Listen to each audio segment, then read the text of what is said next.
अस्सलाम वालेकुम। आज का जो हमारा टॉपिक है उसका नाम है फ्रिक्शन, और ये हमारे इस चैप्टर का लास्ट टॉपिक है डायनेमिक्स का।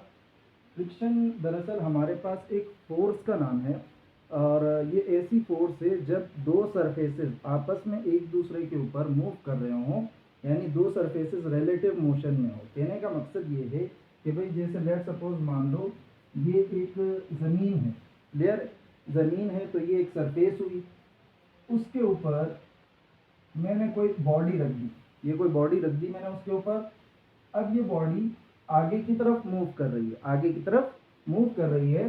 तो अगर हम बॉडी के रिस्पेक्ट से चेक करें तो हम क्या देखते हैं कि भाई ये जो ज़मीन है ये पीछे की तरफ मूव कर रही है। जैसे कि आप ऐसे समझ लो, जब आप गाड़ी में बैठे होते हो तो आप जब रोड को देखते हो गाड़ी से नीचे, तो आपको क्या लग रहा होता है कि भाई रोड पीछे की तरफ जा रहा है। लेकिन वही अगर आप रोड पर खड़े हो जाओ तो आपको क्या लगेगा कि भाई गाड़ी आगे की तरफ जा रही है, सही है। तो इसी तरह से ऑब्जर्वर चेंज करने की वजह से अगर मोशन और रेस्ट में चेंज आ जाए तो इसको हम कहते हैं रिलेटिव मोशन। तो दो सरफेसेस जब रिलेटिव मोशन में होते हैं तो उनके दरमियान एक फोर्स पैदा होती है, और वो फोर्स इस रिलेटिव मोशन को रेस्ट्रिक्ट करती है, ओपोज करती है, यानी उसकी मुखालिफत करती है। ऐसी फोर्स को हम कहते हैं फ्रिक्शनल फोर्स, क्लियर। अब जैसे लेट सपोज मान लो ये बॉडी इस सरफेस के ऊपर आगे की तरफ जा रही है, ये बॉडी इस सरफेस के ऊपर आगे की तरफ जा रही है। तो अब ये दोनों सरफेसेस रिलेटिव मोशन में हैं। तो दो सरफेसेस जब रिलेटिव मोशन में हैं तो इसकी वजह से एक फोर्स प्रोड्यूस होगी जो कि इस रिलेटिव मोशन को क्या करेगी, कम करेगी। रिलेटिव मोशन को क्या करेगी, कम करेगी। अब जब रिलेटिव मोशन को कम करना है तो उस फोर्स की डायरेक्शन कैसी होनी चाहिए? लाजमी सी बात है, उस फोर्स की डायरेक्शन आपकी बॉडी के मोशन के ऑपोजिट डायरेक्शन में होगी। तभी तो आपकी बॉडी की मोशन क्या होगी, कम होगी या स्लो होगी या स्टॉप हो जाएगा, क्लियर है। तो ये फोर्स दरअसल हमारे पास क्या कहलाती है, फ्रिक्शनल फोर्स, सही। अच्छा, ये फोर्स पैदा किस वजह से होती है, ये फोर्स अपेयर किस वजह से होती है? तो ये फोर्स दरअसल दो सरफेसेस के रफनेस की वजह से अपेयर होती है। जब हमारे पास दो सरफेसेस हों और वो दोनों ही सरफेसेस के अंदर रफनेस हो, तो होगा क्या कि भाई ये रफनेस आपस में एक दूसरे के अंदर इंटरलॉक हो जाते हैं, और उसी इंटरलॉक होने की वजह से फोर्स प्रोड्यूस होती है जिसका नाम क्या पड़ता है, फ्रिक्शनल फोर्स। इसी वजह से हम क्या करते हैं कि भाई हमारे टायरों के अंदर आपने देखा होगा कि भाई ग्रूव्स, खड्डे बने होते हैं, किस वजह से, ताकि टायर में रफनेस आ जाए, सही है। रोड पर आप देखोगे रोड बिल्कुल स्मूथ नहीं होता, उसमें भी रफनेस होते, खड्डे होते, क्यों? ताकि इसमें फ्रिक्शनल फोर्स प्रोड्यूस हो और गाड़ी हमारी स्लाइड ना हो। जब आप बिल्कुल स्मूथ सरफेस पर किसी चीज को मूव करते हैं तो उसमें आपको ज्यादा फोर्स लगानी नहीं पड़ती बनिस्बत उसके। ऐसे मान लो जब एक चीज को आप स्मूथ सरफेस पर खींच रहे हो और एक चीज को आप उसी के बरक्स रफ सरफेस पर खींच रहे हो, तो दोनों में फोर्सेस में डिफरेंस आ जाता है। जो स्मूथ सरफेस पर बॉडी को मूव करवाया जाता है उसमें हमें फोर्स कम लगानी पड़ती है, क्यों?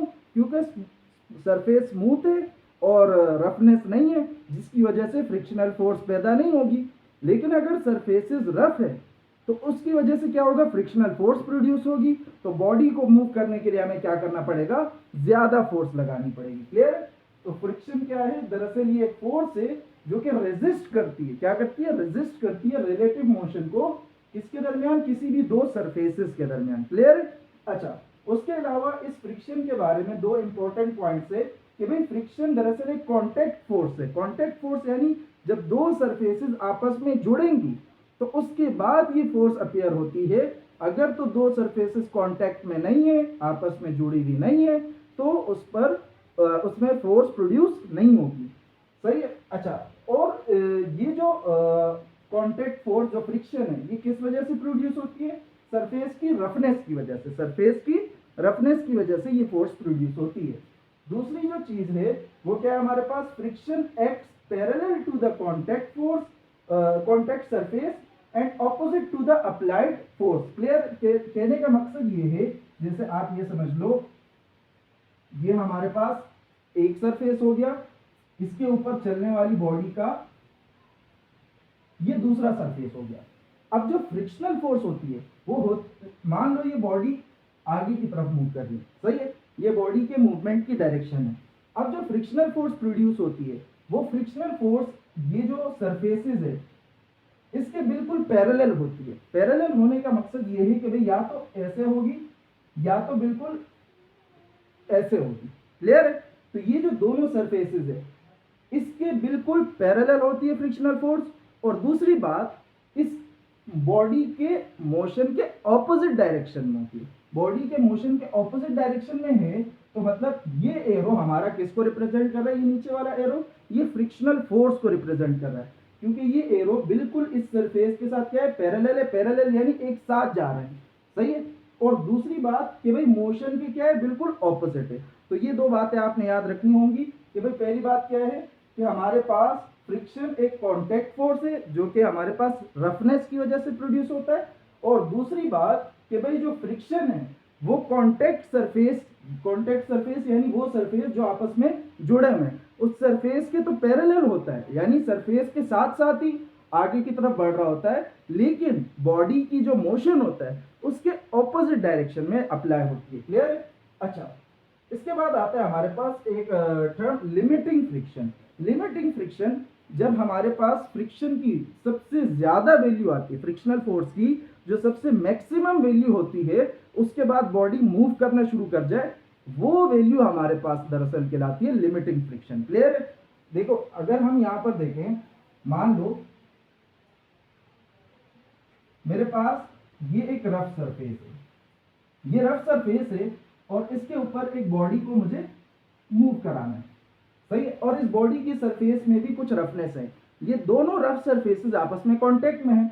मुझे करना क्या पड़ेगा कि भाई इस बॉडी पर फोर्स अप्लाई करनी पड़ेगी इस जानिब, ताकि ये बॉडी आगे की तरफ मूव करना शुरू करे। अब होगा क्या कि भाई पहले मैंने मान लो थोड़ी सी फोर्स अप्लाई की, बॉडी मूव नहीं कर रही, फिर फोर्स को अपने और ज्यादा कर दिया, तब भी बॉडी मूव नहीं कर रही। फोर्स को जब मैंने और बढ़ाया, यानी एक ऐसी लिमिट तक लेकर गया जिसके बाद बॉडी ने मूव करना शुरू कर दिया, तो वो फोर्स दरअसल हमारे पास क्या कहलाती है? Limiting friction. क्या कहलाती है? Limiting friction. क्लियर है? अब जब हम बॉडी को मूव कराते हैं, होता क्या है कि भाई जब मैंने थोड़ी सी फोर्स अप्लाई की, मान लो कि भाई यहां पर ये जो सरफेस है इसका लिमिटिंग फ्रिक्शन मान लो 50 न्यूटन तक है। कितना है? 50 न्यूटन। अब होता क्या है कि भाई मान लो मैंने बॉडी पर 10 न्यूटन की फोर्स लगाई, तो जब मैंने बॉडी पर 10 न्यूटन की फोर्स लगाई तो क्या ये बॉडी मूव करेगी? नहीं करेगी। क्यों? क्योंकि हमारे पास फ्रिक्शनल फोर्स जो कि ऑपोजिट डायरेक्शन में वो ज्यादा है। फ्रिक्शनल फोर्स क्या है? ज्यादा है। फिर मैंने क्या किया? बॉडी की जो बॉडी के ऊपर अप्लाई करने वाला फोर्स उसको इंक्रीज कर दिया, मान लो 30 न्यूटन। अब भी मूव नहीं करेगा, क्योंकि वही 30 न्यूटन का फोर्स पीछे की जानिब भी लग रहा होगा। कौन लगा रहा होगा? फ्रिक्शनल फोर्स लगा रहा होगा। लेकिन फिर मैं क्या करता हूं कि भाई इसको बढ़ा के मैंने 50 न्यूटन तक पहुंचा दिया। अच्छा, 50 न्यूटन पे भी ये फोर्स ये बॉडी मूव करना शुरू नहीं करेगी। 50 न्यूटन मैक्सिमम लिमिट है। हाँ, जैसे ही 51 तक मैं पहुंचा देता हूं, लेट्स सपोज मैंने फोर्स कितनी कर दी? 51 न्यूटन। अब क्या हुआ कि भाई जो ऑपोजिट जानिब में लगने वाली फ्रिक्शनल फोर्स है वो 50 न्यूटन है, यानी वो 50 न्यूटन से आगे बढ़ नहीं सकती, 50 न्यूटन तक ही जा सकती है, मैक्सिमम जो इसकी लिमिट है। और मैंने जो फोर्स अप्लाई की वो कितनी है? 51 न्यूटन। अब देखो पीछे की जानिब लगने वाली फोर्स 50 न्यूटन, आगे की जानिब लगने वाली फोर्स 51 न्यूटन। तो इससे होगा क्या कि भाई मेरी फोर्स 1 न्यूटन फ्रिक्शनल फोर्स से ज्यादा हो गई, तो इस वजह से मेरी बॉडी क्या करना शुरू कर देगी? मूव करना शुरू कर देगी। अच्छा, उससे पहले क्या था? उससे पहले फ्रिक्शनल फोर्स ने बॉडी को रोक के रखा था। जब हम फोर्स लगा रहे थे उसके बावजूद भी मूव नहीं कर रही थी। क्यों? क्योंकि उस फ्रिक्शनल फोर्स ने बॉडी को रोक के रखा था। क्लियर है? अच्छा, उसके अलावा ये जो फ्रिक्शनल फोर्स है, फ्रिक्शनल फोर्स को सेल्फ एडजस्टिंग फोर्स भी कहा जाता है। सेल्फ एडजस्टिंग फोर्स का मतलब ये अपनी वैल्यू को खुद ही इंक्रीज भी करता है, डिक्रीज भी करता है। लेकिन ये वैल्यू का इंक्रीज होना या डिक्रीज होना ये किस चीज पे डिपेंड करता है? ये डिपेंड करता है हमारे पास नॉर्मल रिएक्शनल फोर्स के ऊपर। Normal reactional force, normal reactional force का मतलब ये है कि भाई जब आपने ये बॉडी इस सरफेस के ऊपर रखी तो लाजमी सी बात है इस बॉडी का कुछ ना कुछ वेट होता है। वेट हमने पढ़ा था क्या होता है? एक फोर्स होती है, ग्रेविटेशनल फोर्स। जो कि टुवर्ड दी अर्थ यानी अर्थ की तरफ उसकी डायरेक्शन होती है। अब इसी फोर्स के हमने पढ़ा है कि भाई न्यूटन थर्ड लॉ के मुताबिक कि भाई every action has an equal and opposite reaction. तो यहाँ पर वेट अगर एक्शन है तो इसके ऑपोजिट में एक रिएक्शनल फोर्स होगी जिसको हम नाम देते हैं आर, जो कि हमारी नॉर्मल रिएक्शनल फोर्स कहलाती है। क्लियर है? तो आपकी जो फ्रिक्शनल फोर्स है वो कितनी होगी, ये किस पर डिपेंड करता है कि भाई सरफेस की जानिब से रिएक्शनल फोर्स कितना अप्लाई किया जा रहा है बॉडी पर। अगर सरफेस की जानिब से रिएक्शनल फोर्स ज्यादा है बॉडी पर तो हमारी फ्रिक्शनल फोर्स भी ज्यादा होगी, और अगर सरफेस की जानिब से रिएक्शनल फोर्स कम है बॉडी पर तो हमारी फ्रिक्शनल फोर्स भी क्या होगी, कम होगी। क्लियर है? तो हमारे पास जो फ्रिक्शनल फोर्स है वो किस पर डिपेंड करती है, नॉर्मल रिएक्शनल फोर्स, यानी जितना रिएक्शनल फोर्स इंक्रीज होगा उतना ही फ्रिक्शनल फोर्स भी इंक्रीज होगा। जब प्रोपोर्शनैलिटी का साइन हटेगा तो इक्वल आएगा, और साथ में एक कांस्टेंट आता है, इस कांस्टेंट को हम कहते हैं म्यू, और इसका नाम है हमारे पास कोफिशिएंट ऑफ फ्रिक्शन। क्या नाम है इसका, कोफिशिएंट ऑफ फ्रिक्शन। क्लियर है? अच्छा, कोफिशिएंट ऑफ फ्रिक्शन दरअसल क्या होता है, कोफिशिएंट ऑफ फ्रिक्शन हमारे पास मटेरियल पर डिपेंड करता है, मटेरियल की रफनेस पर डिपेंड करता है, सरफेस की रफनेस पर डिपेंड करता है। सही है?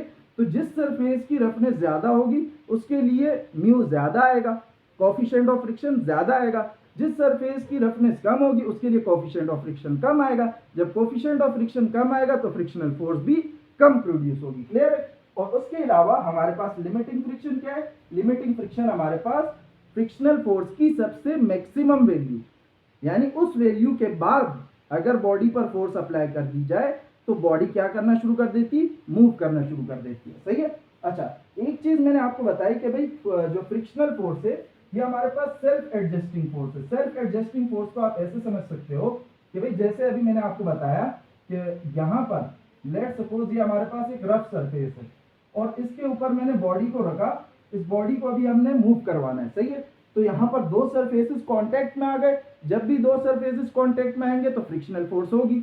अब जब मैंने 2 न्यूटन की फोर्स लगाई इस बॉडी को मूव कराने के लिए लेट सपोज, तो 2 न्यूटन फोर्स पीछे की जानिब भी अप्लाई होगी, वही 2 न्यूटन फोर्स कौन सी फोर्स होगी, फ्रिक्शनल फोर्स होगी।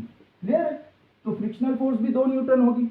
मैंने क्या किया, बॉडी के ऊपर अप्लाई करने वाली फोर्स को इंक्रीज कर दिया, 4 न्यूटन तक ले गया, तो फ्रिक्शनल फोर्स भी क्या हो जाएगी, इंक्रीज हो जाएगी, और वो भी कहां तक चली जाएगी, 4 न्यूटन तक चली जाएगी। क्लियर है? इसी तरह से जैसे जैसे मैं इस फोर्स को इंक्रीज करता जाऊंगा फ्रिक्शनल फोर्स भी इंक्रीज होती जाएगी, लेकिन फ्रिक्शनल फोर्स की सबसे एक एंड वैल्यू होती है जिसके बाद फ्रिक्शनल फोर्स मजीद खुद को इंक्रीज नहीं कर पाता, यानी उस वैल्यू पे जाकर फ्रिक्शनल फोर्स की वैल्यू इंक्रीज होना रुक जाती है। लेट सपोज मान लो इस सरफेस के पास जो मैक्सिमम फ्रिक्शन प्रोवाइड करने की एबिलिटी है वो है 50 न्यूटन। तो जब मैं अपनी फोर्स को, तो कहने का मकसद ये है कि भाई जो ये फ्रिक्शनल फोर्स है ये खुद को कहां तक लेके जा सकता है, 50 न्यूटन तक लेके जा सकता है। लेकिन 50 न्यूटन तक कब तक लेके जाएगा, जब तक हमारी फोर्स 50 न्यूटन तक ना पहुंच जाए। अब जब हमारी फोर्स 50 न्यूटन तक पहुंच जाएगी तो यहां पर भी क्या होगा कि भाई फ्रिक्शनल फोर्स भी कहां तक पहुंच जाएगी, 50 न्यूटन तक पहुंच जाएगी। क्लियर?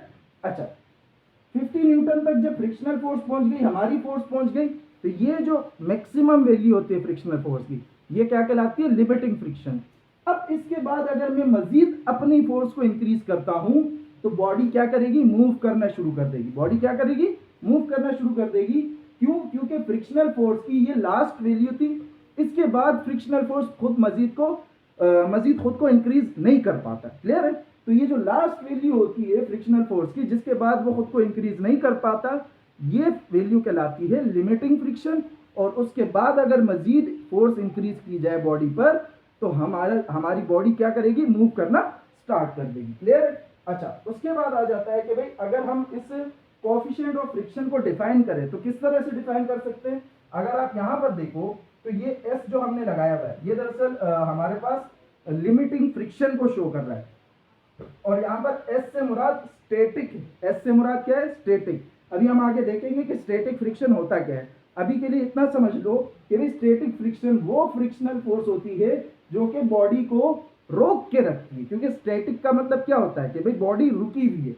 तो स्टैटिक फ्रिक्शन क्या है, कि भाई वो फोर्स ऑफ फ्रिक्शन जो कि बॉडी को रेस्ट में रखे, जिसकी वजह से बॉडी किस में हो, रेस्ट में हो। क्लियर है?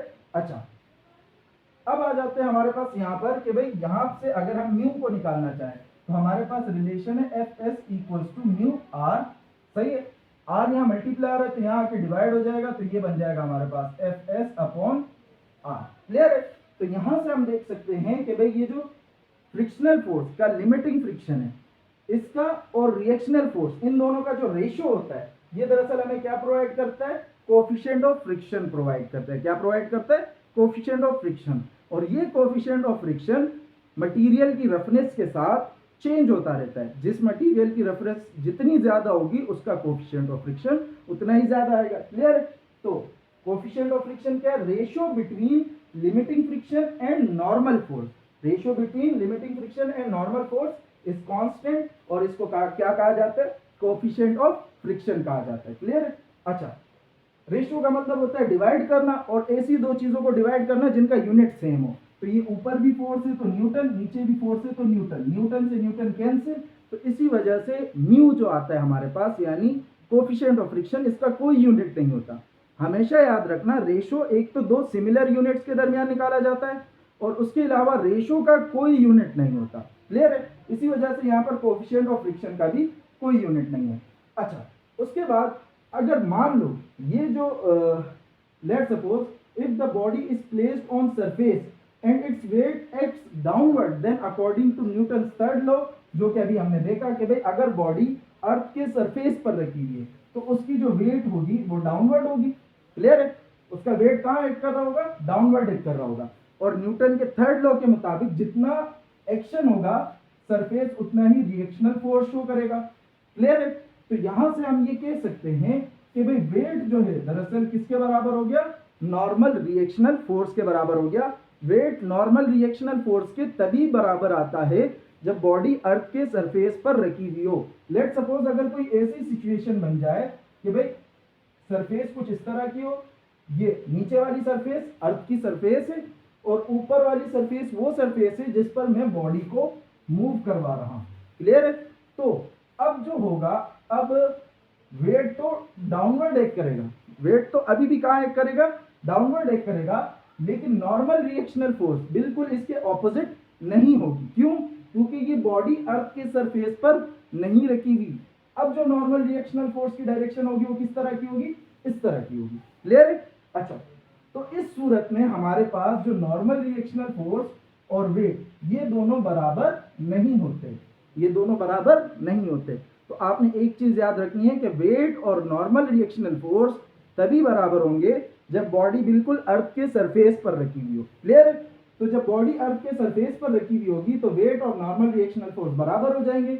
वेट की वैल्यू होती है हमारे पास mg, तो यहां से हमारे पास आ जाएगा r equals to mg।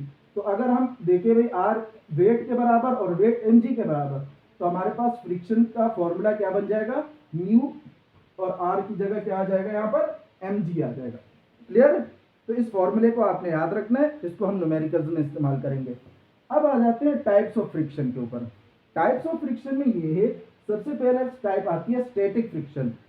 Static friction दरअसल वो फोर्स ऑफ फ्रिक्शन होता है जो कि बॉडी पर लग रहा होता है, जिसकी वजह से बॉडी किस में रहती है? रेस्ट में रहती है। बॉडी किस में रहती है? रेस्ट में रहती है। जैसे मैंने अभी आपके ऊपर एग्जांपल दी कि भाई मैं फोर्स इंक्रीज करता जा रहा हूँ, बॉडी फिर भी मूव नहीं कर रही।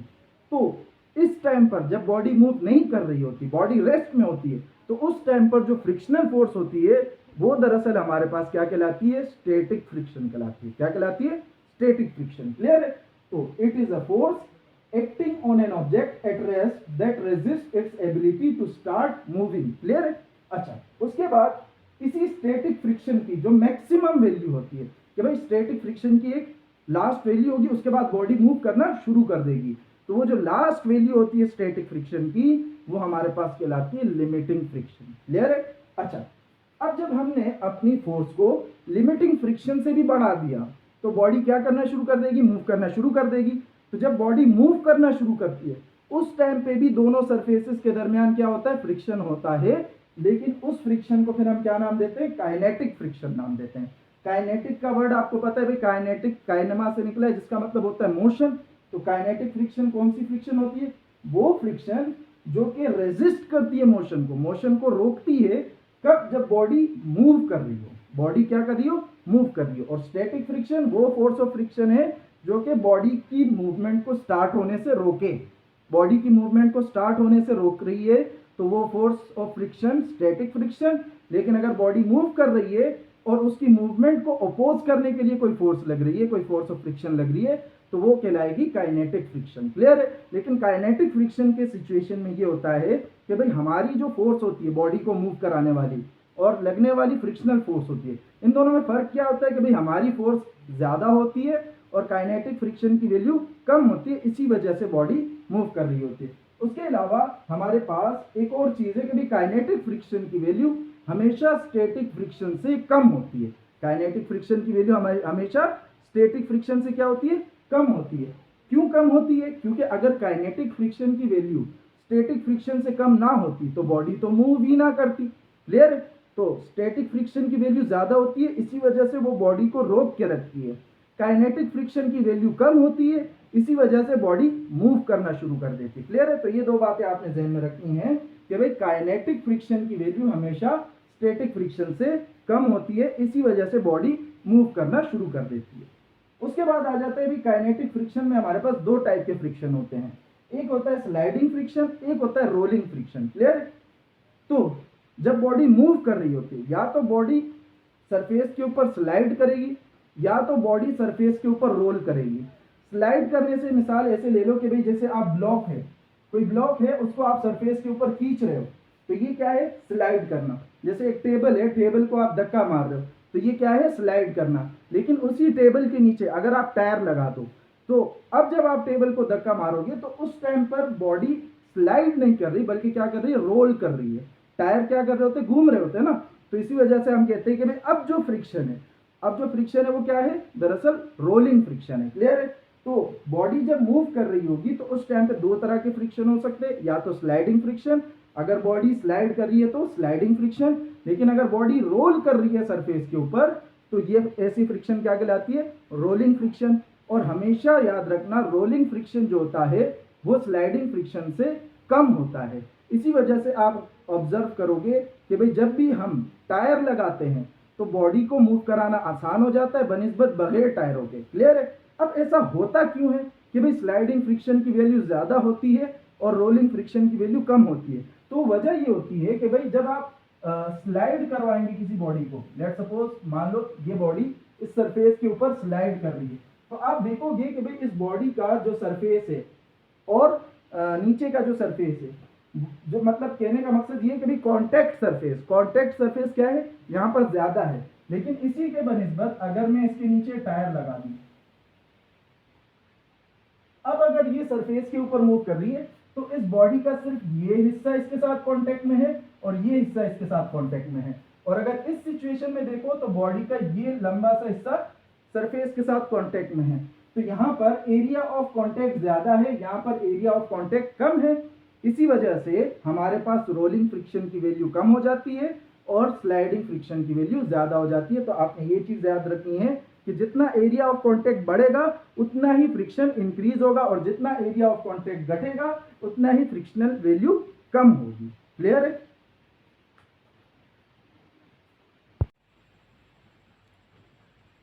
अच्छा भाई, अब ज़रा हम देखते हैं अपने advantages of friction, disadvantages of friction और वो कौन से तरीके हैं जिससे हम फ्रिक्शन को रिड्यूस कर सकते हैं। सही है? तो फ्रिक्शनल फोर्स हमने डिस्कस कर लिया। अच्छा, एडवांटेजेस ऑफ फ्रिक्शन में क्या है कि भाई सबसे पहली बात, friction help us walk without slipping. आपने ऑब्जर्व किया होगा कि जब आप स्मूथ सरफेस पर चल रहे होते हैं तो हम स्लिप हो रहे होते हैं, लेकिन जब रफ सरफेस पर चलते हैं तो स्लिपिंग से बचते हैं। सही है? तो यही चीज़ है, यही वजह है, फ्रिक्शन ही वजह है कि भाई हमें चलने में मदद करता है। किसके थ्रू? फ्रिक्शन के थ्रू। और स्लिप होने से बच जाते हैं हम। लेकिन अगर सरफेस बहुत स्मूथ हो, रफनेस ना हो उसमें, तो फ्रिक्शन नहीं होती, इसी वजह से स्मूथ सरफेस पर हम आसानी से नहीं चल पाते और ज़्यादातर स्लिप होते रहते हैं। अच्छा, दूसरी चीज़ है vehicles can move because of friction between tyres and road. अगर रोड और टायर के दरमियान फ्रिक्शन ना हो तो व्हीकल क्या करेगी? गाड़ी क्या करेगी? आप ऐसे समझ लो स्किड करती हुई चलती है, फिसलती हुई जाएगी। सही, अगर रोड और गाड़ी के दरमियान, गाड़ी का जो टायर है उसके दरमियान फ्रिक्शन ना हो तो गाड़ी क्या होगी, रोड पर फिसलती भी जाएगी। ऐसे समझ लो कि भाई बिल्कुल फ्लैट रोड है, स्मूथ रोड है, अब आप उस पर गाड़ी चलाओगे तो गाड़ी चलेगी नहीं, गाड़ी ऐसे फिसलती भी जाएगी। क्लियर है? अच्छा, क्यों? क्योंकि वहाँ पर फ्रिक्शन ख़त्म हो गई है। उसके बाद आ जाता है brakes work due to friction. हमारे पास जैसे अगर आप लोगों ने देखा हो, टायर के अंदर इस तरह से ब्रेक शू लगे हुए होते हैं। जब हम ब्रेक दबाते हैं तो होता क्या है कि भाई ये ब्रेक शू ओपन हो जाते हैं। ओपन होने के बाद यहाँ पर ये जो व्हील होता है, जो ड्रम होता है, इसके साथ इस तरह से चिपक जाते हैं। सही है, टच हो जाते हैं, कांटेक्ट में आ जाते हैं। ये जो ब्रेक शू होते हैं और ये जो ड्रम होता है ये कांटेक्ट में आ जाते हैं। जब कांटेक्ट में आते हैं तो इस ब्रेक शू और ड्रम के दरमियान फ्रिक्शन प्रोड्यूस होता है, जिसकी वजह से हमारी जो व्हीकल होती है, जो गाड़ी होती है या बाइक होती है, उसकी स्पीड क्या हो जाती है, कम हो जाती है, मोशन क्या हो जाती है, रिड्यूस हो जाती है। क्लियर है? अच्छा, उसके अलावा अगर आईसी रोड है, अगर ऐसे रोड है कि भाई बर्फबारी हुई है और आईसी रोड हो गए हैं, तो उस पर ज़्यादा खतरा होता है कि भाई गाड़ी स्लिप कर जाए, गाड़ी गाड़ी स्किड कर जाए। सही है, तो उस वजह से क्या किया जाता है, उन रोडों पर सैंड यानी मिट्टी फेंकी जाती है, रेत फेंकी जाती है, ताकि फ्रिक्शनल फोर्स इंक्रीज हो सके, गाड़ियां आराम से चल सके और बिना स्लाइड हुए। क्लियर है?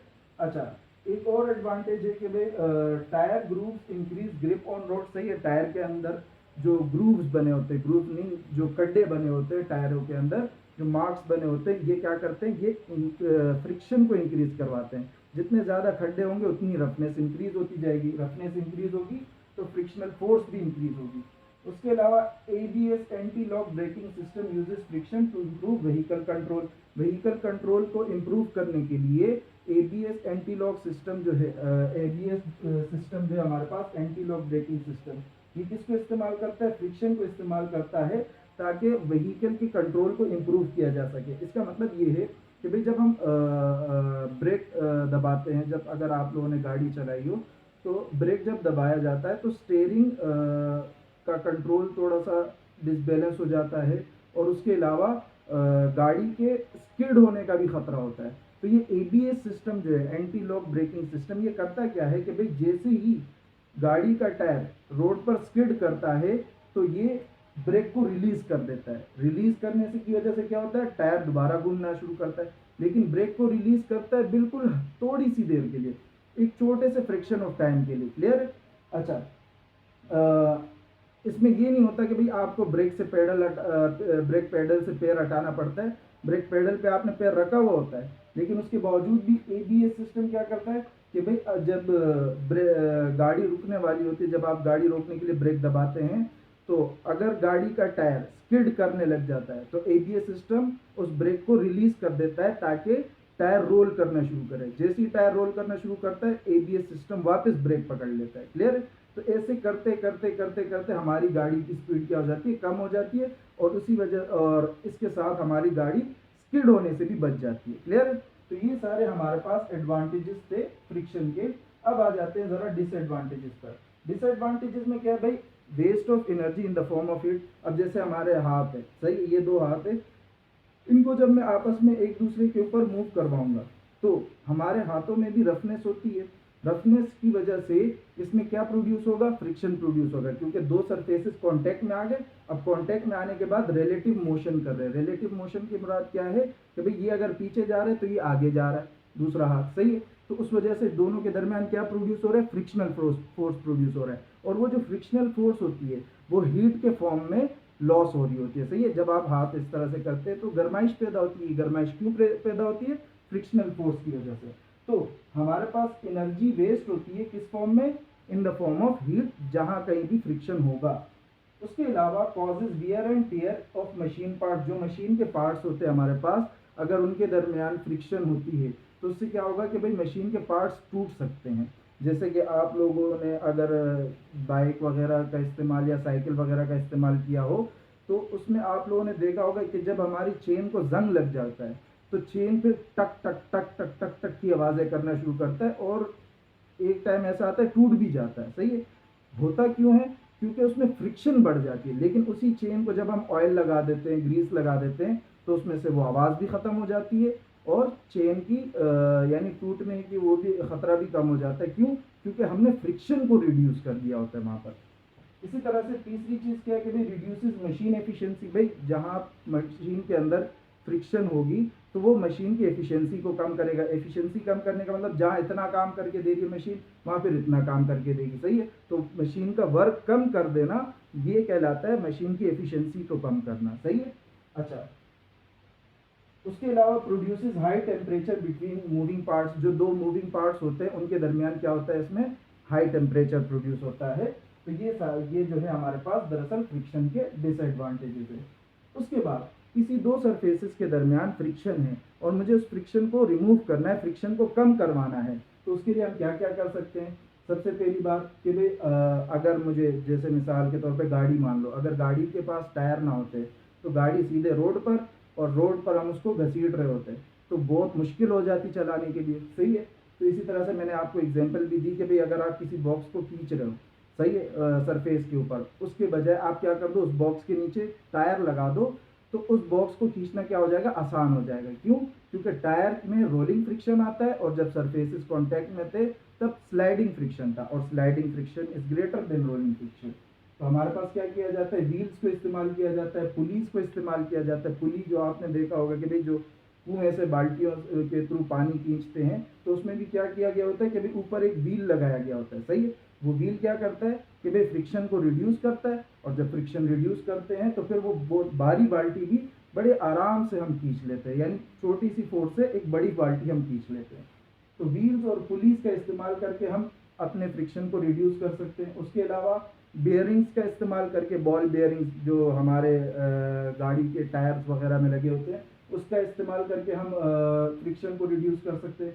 उसके अलावा लुब्रिकेंट्स का इस्तेमाल करके, लुब्रिकेंट्स जो चिकनाहट पैदा करती है जो चीज़ें, जैसे कि ऑयल हो गया, ग्रीस हो गया, तो इन चीज़ों के थ्रू भी हम फ्रिक्शन को रिड्यूस कर सकते हैं, जैसे अभी मैंने आपको चेन की एग्जांपल दी।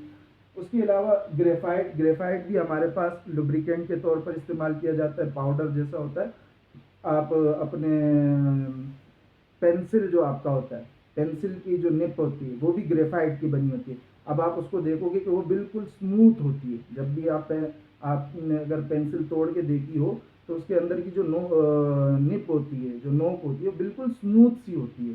सही है? तो उस वो भी हमारे पास किस चीज़ के तौर पर इस्तेमाल की जाती है, फ्रिक्शन को रिड्यूस करने के तौर पर। उसका पाउडर होता है जो कि अक्सर दरवाज़ों के लॉक वगैरह में या चाबी वगैरह अगर फंस जाती है उसमें, तो उसमें डाला जाता है, जिसकी वजह से क्या होता है, फ्रिक्शन रिड्यूस हो जाता है और हमारी चीज़ें काम करने लग जाती है। उसके अलावा जो व्हीकल्स है उसको स्ट्रीमलाइन शेप देना, ताकि एयर रेजिस्टेंस को रिड्यूस कर सके। स्ट्रीमलाइन शेप का मतलब ऐसी शेप होती है कि भाई जिसके थ्रू हवा या कोई और फ्लूइड आसानी से पास कर सके। जैसे इसकी मिसाल ऐसे ले लो, जहाज़ जो है, अब जहाज़ का शेप इस तरह से बनाया गया है कि भाई जब सामने से हवा आएगी तो हवा को इस तरह से क्रॉस करेगी कि जिसकी वजह से हवा का दबाव जहाज़ पर इतना नहीं रहेगा। लेट सपोज मान लो जहाज़ अगर स्क्वायर शेप का होता या इस तरह के शेप का होता जिसके कॉर्नर्स निकले हुए हों, तो हवा का दबाव ज़्यादा होता और फिर जहाज़ उड़ नहीं पाता। सही है? इसी तरह से जैसे बर्ड्स वगैरह की चोंच जो होती है वो भी आप देखते बिल्कुल एक स्मूथ शेप होती है। स्ट्रीमलाइन का मतलब एक ऐसी स्मूथ शेप जिसके थ्रू एयर आराम से फ्लो करके आगे को निकल सके। क्लियर? हमारी गाड़ियों को भी देखा होगा आपने कि भी आगे से इस तरह से कर्व बनाया गया होता है, कॉर्नर्स नहीं बनाए गए होते। क्यों? ताकि ये जो एयर की वजह से जो फ्रिक्शन प्रोड्यूस होती है इसको कम किया जा सके।